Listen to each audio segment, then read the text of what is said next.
જય માતાજી મિત્રો, આજે આપણે વાત કરવાના છીએ ઓસ્ટ્રેલિયામાં એક ગુજરાતી દંપતી સાથે બનેલી ઘટના। ઓસ્ટ્રેલિયાના સિડની શહેરમાં ઠંડી પવન વચ્ચે ઝગમગતી લાઇટો અને નજીક આવતી દિવાળીની ચમક વચ્ચે અમદાવાદ જિલ્લાના સાણંદ નજીકના ગામથી આવેલા ધ્રુવ અને તેની પત્ની નિધિનું જીવન બહારથી જોતા તો એક સપન જેવું લાગતું હતું, પરંતુ અંદરથી એ બંનેનો દરેક દિવસ જાણે સંઘર્ષની આગમાં સળગતો હતો। કારણ કે ધ્રુવ અહીં આવવા માટે પોતાના પિતાનું ઘર ગીરવે મૂકી દીધું હતું, સગા સંબંધીઓ પાસેથી વ્યાજબી પૈસા લીધા હતા અને હવે તે પૈસા પરનો દબાણ એટલો વધી ગયો હતો કે દરરોજ ભારતમાંથી ફોન આવતો, ક્યારેક કઠોર શબ્દોમાં, ક્યારેક ધમકી ભર્યા અવાજમાં, ધ્રુવ હવે સમય પૂરો થયો છે, પૈસા મોકલ, નહીં તો અમે તારા ઘેર જઈશું। અને આ શબ્દ સાંભળતા જ ધ્રુવનું હૃદય ધ્રુજી ઉઠતું, તેની આંખોમાં નિરાશા છવાઈ જતી અને એ બધું જોઈને પણ નિધિ ક્યારેક ગુસ્સે થઈ જતી, કારણ કે એની અંદરનો અહંકાર એને વારવાર કહેતો કે તું જ મોટા સપના બતાવીને મને અહીં લાવ્યો હતો। અને આ જ કારણથી નાના નાના મુદ્દા પરથી બંને વચ્ચે ઝઘડા થતા, ક્રોધ ફાટી નીકળતો, પરંતુ એ ઝઘડાઓની પાછળ છુપાયેલો પ્રેમ એટલો ઊંડો હતો કે એકબીજાથી દૂર રહેવાની કલ્પના પણ તેઓ કરી શકતા નહોતા, અને એ જ પ્રેમ તેમને ફરી જોડતો હતો। દિવાળી નજીક આવી રહી હતી અને સિડની ઇન્ડિયન ગલીઓમાં દીવડાઓ, રંગોળી અને ફટાકડાની તૈયારીઓ શરૂ થઈ ગઈ હતી। દરેક ગુજરાતી પરિવાર પોતાના ઘરમાં ઉજવણી માટે તૈયારી કરી રહ્યો હતો અને નિધિના દિલમાં પણ એક ઈચ્છા જાગી, આ વખત હું ધ્રુવ માટે કંઈક ખાસ કરીશ, કારણ કે છેલ્લા ઘણા સમયથી એણે ધ્રુવને હસતા જોયો નહોતો। એની આંખોમાં માત્ર ચિંતા અને થાક જ દેખાતો હતો। અને એ વિચારતા વિચારતા નિધિએ પોતાના બેગમાં જોયું તો માત્ર થોડા જ ડોલર બચ્યા હતા, એટલા ઓછા કે એમાંથી તો સામાન્ય ભેટ પણ ખરીદી શકાય નહીં। અને એ ક્ષણે એની આંખોમાં પાણી આવી ગયું, કારણ કે એ પોતે કંઈ કરી શકતી નહોતી, પરંતુ એ સમયે એની નજર પોતાના લાંબા કાળા અને સુંદર વાળ પર પડી, જે માટે ધ્રુવ ઘણીવાર મજાકમાં કહેતો, નિધિ, તારા વાળમાં તો મારી આખી દુનિયા છે।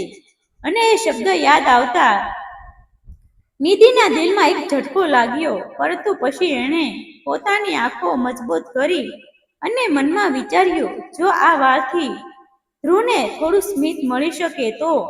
અને એ વિચાર સાથે એની અંદરનો અહંકાર તૂટવા લાગ્યો અને પ્રેમ જીતવા લાગ્યો। બીજી તરફ ધ્રુવ પોતાના જીવનની સૌથી મોટી લડાઈ લડી રહ્યો હતો, કારણ કે દેવાના લોકો હવે માત્ર ફોન જ નહોતા કરતા, પરંતુ સોશિયલ મીડિયા પર મેસેજ કરીને ઓળખાણીઓ પાસે વાત પહોંચાડી તેને શરમમાં મૂકવાનો પ્રયાસ કરતા હતા। અને એ બધું જોઈને ધ્રુવની અંદર ક્રોધ ઉફાળતો, પણ એ ક્રોધને ગળી જતો, કારણ કે એને ખબર હતી કે આ બધું એની જ ભૂલોના પરિણામ છે। અને એ સમયે એની નજર પોતાની પિતાની આપેલી સોનાની ઘડિયાળ પર પડી, જે એના માટે માત્ર એક વસ્તુ નહોતી, પરંતુ એની ઓળખ, એની યાદો અને એના પિતાની મહેનતનું પ્રતીક હતું। અને એ ઘડિયાળને હાથમાં લઈ એણે આંખો બંધ કરી અને ભગવાનને પ્રાર્થના કરી, હે પ્રભુ, મારી નિધિને ખુશ રાખજે। અને એ ક્ષણે એની અંદર એક નિર્ણય જન્મ્યો, જો આ ઘડિયાળ વેચીને હું નિધિને ખુશ કરી શકું તો। અને એ વિચાર સાથે એની અંદરનો અહંકાર ઓગળી ગયો અને પ્રેમ જીત્યો। તે રાતે બંને એક જ છત નીચે હોવા છતાં એકબીજાથી દૂર લાગતા હતા, બંને કંઈક છુપાવી રહ્યા હતા, બંને પોતાના પ્રેમ માટે કંઈક ગુમાવવાની તૈયારીમાં હતા।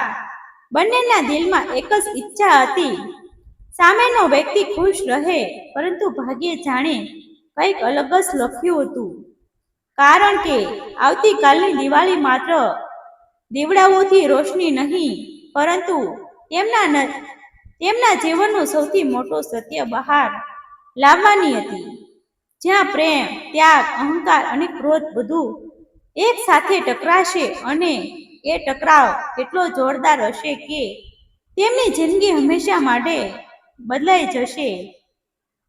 દિવાળીની સવાર ચેડનીમાં ધીમે ધીમે ઉલ્લાસ ફેલાવી રહી હતી.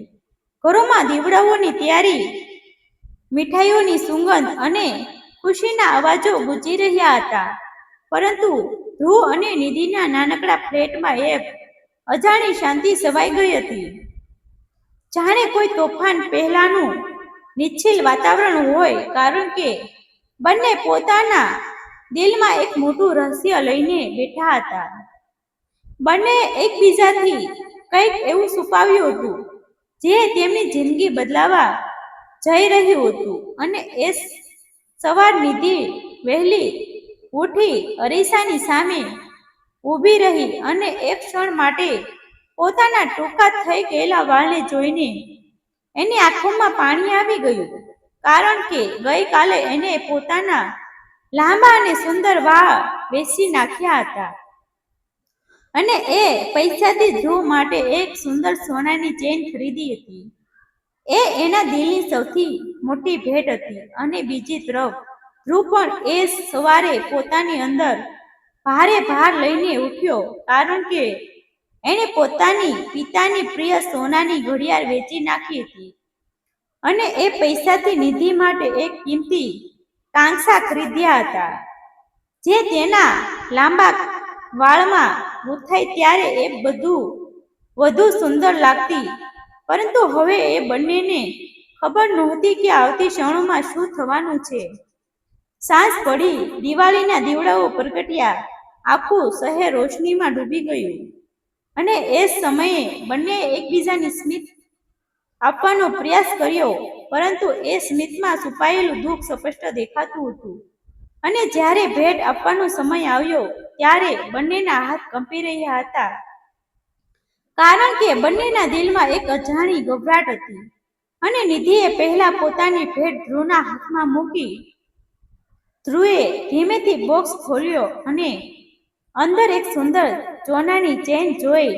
એક ક્ષણ માટે એની આંખોમાં ચમક આવી ગઈ, પરંતુ તરત જ એ ચમક ગાયબ થઈ ગઈ હતી અને એની આંખોમાં પાણી આવી ગયું, કારણ કે એને તરત જ સમજાઈ ગયું હતું કે આ ચેન હવે કોઈ કામની નથી, કારણ કે એની પાસે હવે એ ઘડિયાળ જ નથી. અને એ સમયે ધ્રુવે પોતાની ભેટ નિધિને આપી. નિધિએ બોક્સ ખોલ્યો અને અંદર ચમકતા કાંસા જોઈ, અને એ ક્ષણે એની આંખોમાં ખુશીના આંસુ આવ્યા. પરંતુ પછી એણે પોતાના ટૂંકા વાળને હાથથી સ્પર્શ કર્યો અને એ ખુશી એકદમ દુઃખમાં બદલાઈ ગઈ, કારણ કે હવે એ કાંસા પણ કોઈ કામના રહ્યા નહોતા. એક ક્ષણ માટે બંને વચ્ચે શાંતિ છવાઈ ગઈ. કોઈ શબ્દ નહોતા, માત્ર આંખોમાં આંસુ અને દિલમાં હજારો લાગણીઓ. અને પછી અચાનક નિધિ બોલી ઉઠી, "તમે ઘડિયાળ વેચી દીધી?" એ અવાજમાં દુઃખ પણ હતું અને ગુસ્સો પણ. અને ધ્રુવે ધીમેથી કહ્યું, "હા." "અને તું એ વાળ?" અને એ સાંભળતા જ બંને વચ્ચેનો અહંકાર તૂટી ગયો. ઝઘડા, ક્રોધ અને ફરિયાદો બધું એક ક્ષણે ગાયબ થઈ ગયું, કારણ કે હવે બંને એક જ સત્ય સમજાયું: તેઓએ એકબીજાને ખુશ કરવા માટે પોતાની સૌથી કિંમતી વસ્તુ ગુમાવી દીધી હતી. અને એ જ ક્ષણે બંને એકબીજાને ચાપીને રડી પડ્યા. એ રડવામાં દુઃખ પણ હતું, પરંતુ એમાં પ્રેમનો સૌથી શુદ્ધ સ્વરૂપ પણ છુપાયેલો હતો. એ રાતે દીવડાઓની રોશનીની વચ્ચે બંને એકબીજાને વચન આપ્યું કે જીવનમાં કેટલાય એ સંઘર્ષ આવે, દેવું હોય, દબાણ હોય કે મુશ્કેલી હોય, તેઓ ક્યારેય એકબીજાથી દૂર નહીં જાય, કારણ કે તેમની પાસે સૌથી મોટી સંપત્તિ હતી એકબીજાનો પ્રેમ અને ત્યાગ. અને એ પ્રેમ કોઈ પણ સોનાની ચેન, કોઈ પણ ઘડિયાળ કે કોઈ પણ કાંસા કરતા વધારે કિંમતી હતો. અને એ ક્ષણે ધ્રુવે ભગવાન સામે માથું ઝુકાવીને પ્રાર્થના કરી કે હે પ્રભુ, પૈસા ભલે મોડા આપજે, પરંતુ આ સંબંધ ક્યારેય તૂટવા ન દેજે. અને એ જ પ્રાર્થનામાં તેમની નવી શરૂઆત છુપાયેલી હતી. જ્યાં સંઘર્ષ હજી પણ હતો. દિવાળીની એ ભાવુક રાત પછીના દિવસો ધ્રુવ અને નિધિ માટે જાણે નવા સંઘર્ષની શરૂઆત બની ગયા. કારણ કે પ્રેમનો એ મોટો ત્યાગ તો બંનેએ કરી લીધો હતો, પરંતુ હકીકત એ હતી કે બહારની દુનિયા હજુ પણ એટલી જ કઠોર હતી. દેવાના લોકોનો દબાણ ઓછો થવાનો બદલે વધી ગયો હતો, કારણ કે હવે તેઓએ ધ્રુવની નબળાઈ જાણી લીધી હતી અને સતત મેસેજ, કોલ અને ધમકીઓથી એને માનસિક રીતે તોડવાનો પ્રયાસ કરતા હતા. અને એક દિવસ તો સ્થિતિ એટલી બગડી ગઈ કે ભારતમાંથી એક સગાએ સીધો વિડીયો કોલ કરીને કડક શબ્દોમાં કહ્યું, જો આ અઠવાડિયામાં પૈસા નહીં મોકલ્યા તો અમે તારા પિતાને ગામમાં બદનામ કરી દેશું. અને આ શબ્દ સાંભળતા ધ્રુવનું લોહી ઉકળી ઉઠ્યું. એની અંદરનો ક્રોધ જ્વાળામુખી બનીને ફાટી નીકળવા તૈયાર હતો, પરંતુ એને પોતાના દાંત પીસીને બધું સહન કર્યું, કારણ કે એ જાણતો હતો કે ગુસ્સો સમસ્યા નહીં ઉકેલે. અને એ સમયે નિધિએ આ બધું સાંભળ્યું અને એની અંદરનો અહંકાર સંપૂર્ણ રીતે તૂટી ગયો, કારણ કે હવે એને સમજાયું કે ધ્રુવ એકલો કેટલો મોટો ભાર ઉઠાવી રહ્યો હતો. અને એ રાત્રે એણે ભગવાન સામે દીવો પ્રગટાવીને પ્રાર્થના કરી, હે પ્રભુ, અમને રસ્તો બતાવજો. અને એ પ્રાર્થનામાં એની ભક્તિનો શુદ્ધ ભાવ દેખાતો હતો.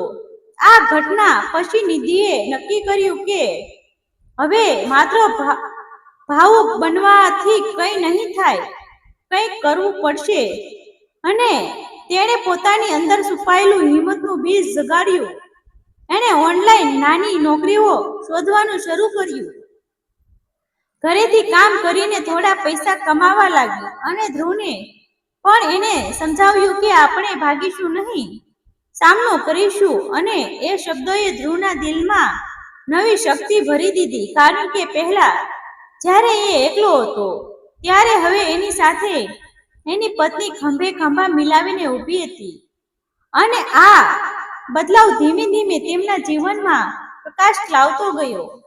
પરંતુ સમસ્યાઓ હજુ પણ પૂરી થઈ નહોતી, કારણ કે એક દિવસ ધ્રુવને તેની કંપનીમાંથી નોકરી ગુમાવવાની નોટિસ મળી. અને એ ક્ષણે જાણે જમીન એની નીચેની ખસી ગઈ, કારણ કે હવે એ પાસે કોઈ આવક જ નહોતી. અને એ ગુસ્સેમાં ઘેર આવ્યો, પોતાની નિરાશા બહાર કાઢવા લાગ્યો. આ બધું મારી સાથે જ કેમ થાય છે? અને એ ક્રોધમાં એક ક્ષણ માટે એ પોતે તૂટી પડ્યો, પરંતુ નિધિએ એને શાંતિથી પકડી રાખ્યો અને કહ્યું, તું તૂટી નહીં શકે, કારણ કે હું તારી સાથે છું. અને એ શબ્દોએ ફરી એકવાર ધ્રુવને ઊભો કરી દીધો. સમય પસાર થતો ગયો, સંઘર્ષ ચાલુ રહ્યો, પરંતુ હવે તેઓ ભાગતા નહોતા, લડતા હતા. અને ધીમે ધીમે તેમની મહેનત રંગ લાવવા લાગી. નિધિની નાની નોકરી મોટી તકમાં ફેરવાઈ ગઈ અને ધ્રુવે પણ નવી નોકરી મેળવી લીધી. અને એક દિવસ એવો આવ્યો જ્યારે તેઓએ પહેલીવાર પોતાના દેવાનો એક મોટો હિસ્સો ચૂકવી દીધો. અને એ ક્ષણે બંને એકબીજાને જોયા અને સ્મિત આપ્યું. એ સ્મિતમાં જીતનો ગર્વ નહોતો, પરંતુ સંઘર્ષ પછી મળેલી શાંતિ હતી. અને એ ક્ષણે ધ્રુવે નિધિના ટૂંકા વાળને હાથથી સ્પર્શ કર્યો અને હસતા કહ્યું, આ વાળ પાછા મોટા થઈ જશે, પણ તારો પ્રેમ એ તો ક્યારે ઓછો નહીં થાય. અને નિધિએ પણ સ્મિત સાથે જવાબ આપ્યો, અને તારી ઘડિયાળ તો ગઈ, પણ તું મારી માટે જે સમય આપ્યો છે એ સૌથી કિંમતી છે અને આ શબ્દમાં તેમની આખી સફર છુપાયેલી ગઈ હતી. આ વાર્તા સંપૂર્ણપણે કાલ્પનિક છે અને મનોરંજન તથા પ્રેરણા માટે રચવામાં આવી છે. આમાં દર્શાવવામાં તમામ પાત્રો, સ્થળો અને ઘટનાઓ લેખકની કલ્પનાઓનો ભાગ છે. કોઈ પણ વ્યક્તિ, સમાજ, સ્થળ અથવા વાસ્તવિક ઘટના સાથે કોઈ પણ સમાનતા માત્ર સહયોગ માનવી. વાર્તામાં દર્શાવેલા ભાવો, સંઘર્ષ અને પરિસ્થિતિઓ જીવનના સામાન્ય અનુભવો પરથી પ્રેરિત છે, પરંતુ તેનો ઉદ્દેશ માત્ર શૈક્ષણિક અને પ્રેરણાત્મક છે. દર્શકોને વિનંતી છે કે આ વાર્તાને માત્ર એક કલ્પનાત્મક રજૂઆત તરીકે જ માણે. આભાર મિત્રો. ગમે તો શેર કરી દેજો, સબસ્ક્રાઇબ કરી દેજો. આભાર મિત્રો.